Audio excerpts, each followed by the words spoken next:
സംസ്ഥാനത്ത് ഇന്നും നാളെയും കനത്ത മഴയ്ക്കാണ് സാധ്യത.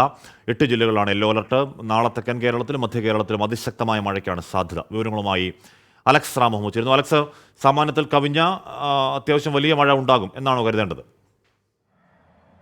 ഹാഷ്മി, അങ്ങനെ തന്നെയാണ്. സാധാരണയിൽ കവിഞ്ഞ മഴ സംസ്ഥാനത്ത് അടുത്ത 2 ദിവസം, അതായത് ഇന്നും നാളെയും ഉണ്ടാകും. പലയിടങ്ങളിലും മഴ കനക്കാനുള്ള സാധ്യതയും കേന്ദ്ര കാലാവസ്ഥാ വകുപ്പ് പ്രവചിക്കുന്നുണ്ട്.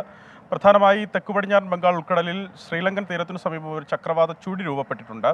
അതിന്റെ സ്വാധീനത്തിൽ കേരളത്തിലേക്കുള്ള ഈ കിഴക്കൻ കാറ്റ് ശക്തി പ്രാപിക്കുന്നതാണ് ഇവിടെ മഴ കനക്കാൻ കാരണമായി കാലാവസ്ഥാ വിദഗ്ധർ തന്നെ വ്യക്തമാക്കുന്നത്. 2 ദിവസം മഴ കനക്കുമെന്ന് മുന്നറിയിപ്പ് നൽകുന്നു. അതിൽ ഇന്ന് തെക്കൻ കേരളത്തിലും മധ്യ കേരളത്തിലും ശക്തമായ മഴയ്ക്കുള്ള സാധ്യത പ്രവചിക്കുന്നുണ്ട്. തിരുവനന്തപുരം, കൊല്ലം, പത്തനംതിട്ട, ആലപ്പുഴ, കോട്ടയം, എറണാകുളം, ഇടുക്കി, തൃശ്ശൂർ ജില്ലകളിൽ ഇന്ന് യെല്ലോ അലർട്ട് പ്രഖ്യാപിച്ചിട്ടുണ്ട്. നാളെ തെക്കൻ കേരളത്തിലും മധ്യ കേരളത്തിലും അതിശക്തമായ മഴയ്ക്ക് സാധ്യത കേന്ദ്ര കാലാവസ്ഥാ വകുപ്പ് പ്രവചിക്കുകയാണ്. തിരുവനന്തപുരം, കൊല്ലം, പത്തനംതിട്ട, ഇടുക്കി ജില്ലകളിൽ ഓറഞ്ച് അലർട്ട് പ്രഖ്യാപിച്ചിട്ടുണ്ട്. ഓറഞ്ച് അലർട്ട് എന്നാൽ അതിശക്തമായ മഴയ്ക്കുള്ള സാധ്യതാ മുന്നറിയിപ്പാണ്. 11 മുതൽ 20 സെന്റിമീറ്റർ വരെ മഴ ഈ ജില്ലകളിൽ ലഭിക്കാം. പ്രത്യേകിച്ച് തെക്കൻ കേരളത്തിലെ മലയോര മേഖലയിൽ അതീവ ജാഗ്രത നാളെ വേണം എന്നുള്ളതാണ് ഏറ്റവും പ്രധാനപ്പെട്ട കാര്യം.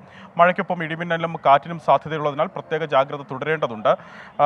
ഒപ്പം നാളെ ആലപ്പുഴ, കോട്ടയം, എറണാകുളം, തൃശ്ശൂർ, പാലക്കാട്, മലപ്പുറം ജില്ലകൾക്ക് യെല്ലോ മുന്നറിയിപ്പ് നൽകിയിട്ടുണ്ട്. 2 ദിവസം എന്താണെങ്കിലും സംസ്ഥാനത്ത് പൊതുവെ ജാഗ്രത തുടരണം എന്നുള്ളതാണ്. ഈ ദിവസങ്ങളിൽ നേരത്തെയൊക്കെ ലഭിച്ചിരുന്നതിനേക്കാൾ കൂടുതൽ മഴ പലയിടങ്ങളിൽ ലഭിക്കാൻ സാധ്യതയുണ്ട്. പ്രത്യേകിച്ച് മലയോര മേഖലയിലൊക്കെ മഴ കനക്കാനുള്ള സാധ്യതയും നിലനിൽക്കുന്നുണ്ട്.